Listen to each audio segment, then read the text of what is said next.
All right, let's see what comes inside this.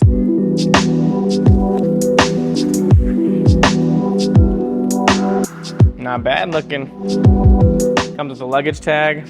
Whoa, these wheels roll really nice. You have a nice little lock system here that you're just gonna pop out.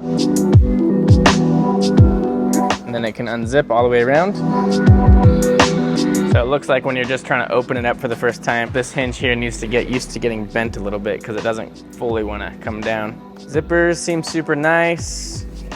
Pretty straightforward, honestly. Got a divider here. It looks like they give you like a little magic eraser type of thing to clean off your suitcase if it gets scuffed up.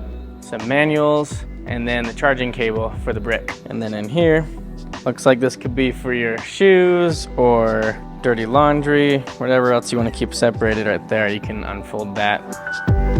And then you have your straps to be able to tie down any clothes that you have in there. This power brick here pops up.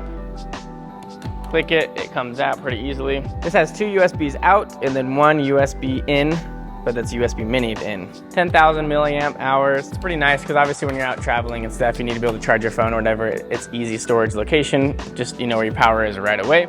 The handle goes up and down really nice. My blink on this, I think it's really nice for the price that you're paying.